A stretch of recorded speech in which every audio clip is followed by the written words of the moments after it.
नवरात्रि के दौरान देवी दुर्गा की अंगभूता 10 महाविद्याओं की साधना वही साधक करते हैं जो तंत्र मंत्र और गुप्त विद्याओं पर सिद्धि प्राप्त करना चाहते हैं।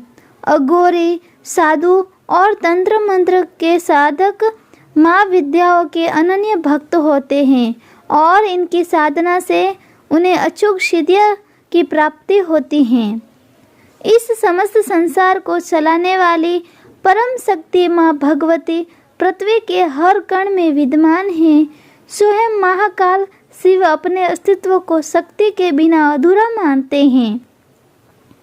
माँ भगवती से उत्पन्न हुई 10 महाविद्याओं की उत्पत्ति में भगवान शिव की भी महत्वपूर्ण भूमिका है, क्योंकि भगवान शिव ने ही एक बार माता पार्वती को तंत्र मंत्र और अनेक सिद्धियों का ज्ञान दिया था, जिसके फलस्वरूप माता ने समय आने पर स्वयं को 10 महाविद्याओं के रूप में अवतरित किया। माँ आदि शक्ति के अनेक रूप हैं और माता हर रूप में अलौकिक हैं। 10 महाविद्याएं काली तारा,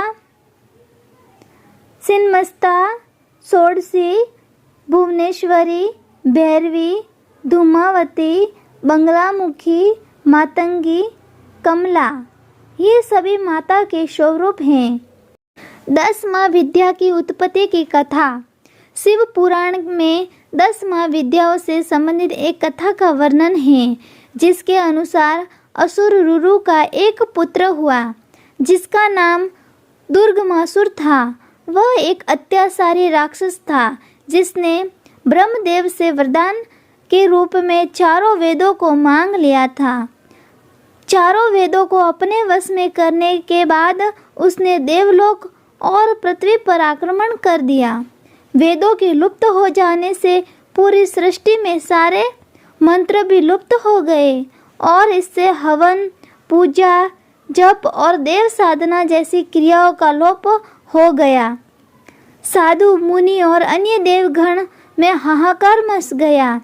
धरती पर अकाल पड़ने लगा और कई मनुष्य काल का ग्रास बनने लगे। दुर्गमासुर ने इंद्र पर आक्रमण कर स्वर्गलोक को भी अपने वश में कर लिया।